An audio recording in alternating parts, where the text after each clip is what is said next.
Howdy folks, this is Kyle Speed 1 coming to you again today, working on a project.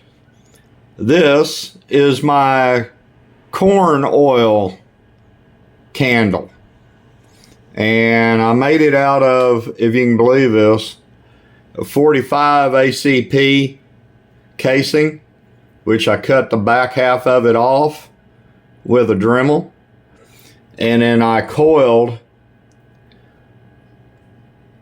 some copper wire that I got out of a, like for wiring up houses and what have you. And yeah, that's my little corn oil candle. Yeah, made a little handle for it. Coiled the copper around the casing, and then I coiled it again so it can lay flat on the bottom of the jar.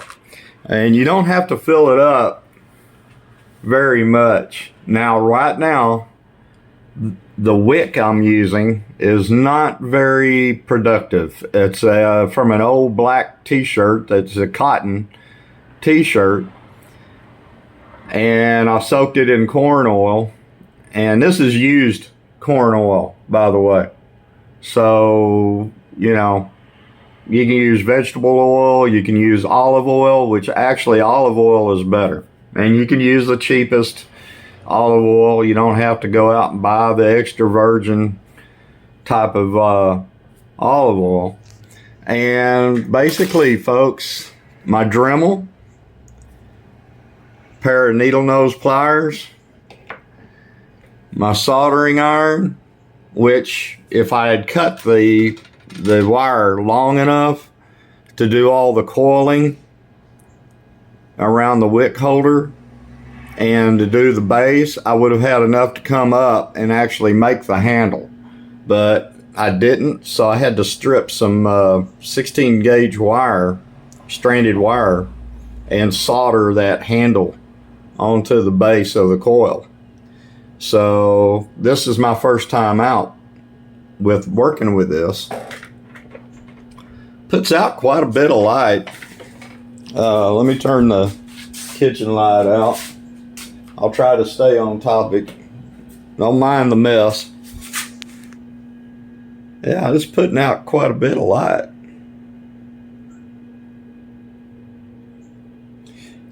And of course, it didn't take very long to do this.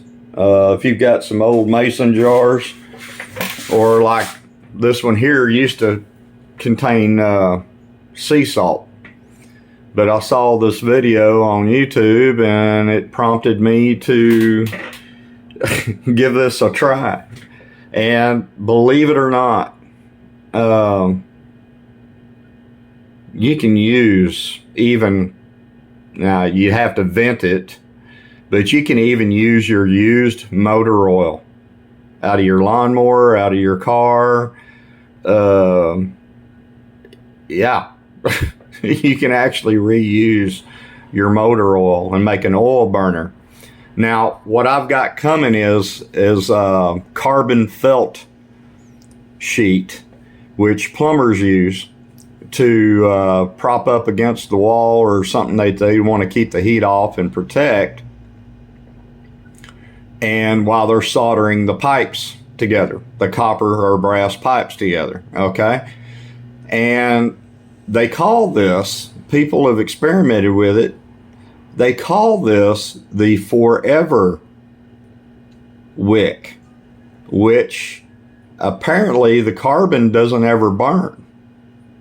It doesn't ever burn. And you can raise or lower your wick through that brass casing that I've got to increase or decrease the amount of light that it puts out. Now, if you put out too much, it's going to, like a kerosene lamp, it's going to smoke a little bit, okay? It's going to make some soot. So you have to just basically experiment with it. Now, I've got the top for it. It's a real pretty jar. It was left over from when my ex-wife and my kids left. It had, like I said, it had sea salt in it. But if you want to extinguish the flame, all you got to do is put that on top, and it'll snuff the flame out. And when you want to light it, you grab a hold of that handle right there, and you pull it up. You pull up on it, and you can take your lighter or a match or something and light that wick and lower it back down in there, and you're good. And you can even walk around with it. You're not going to hurt anything. You can walk around to each room that you need to go to. And I've experimented like under a ceiling fan. And now it'll make it flicker and what have you, but it never made it go out.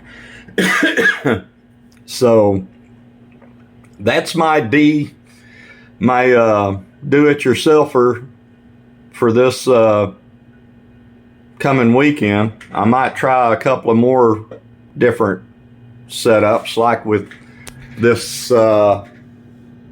this setup here.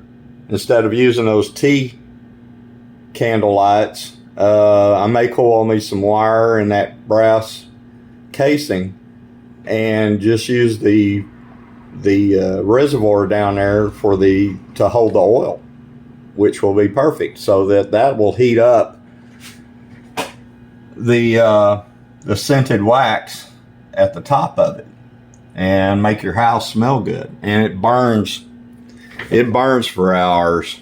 It burns it, yeah. I mean, it burns for a long time, and it's better than a regular wax candle. And of course, you know, you can use it to heat up an area also. So don't throw away your used cooking oil. You can even use Crisco. You can use vegetable oil, olive oil. Now, if you're going to use your engine oil, I would do something a little bit different where you're working with metal instead of glass, and a good wide base and a way to vent the fumes away from your area. Okay, like out a window or something, or on top of your stove with a vent going. That would work, and it's up high enough to where it would generate heat. And of course, the shroud would radiate the heat back towards it. But anyway, that's my first experiment. I love it. I'm having fun with it. Y'all have a good weekend. God bless you. Take care.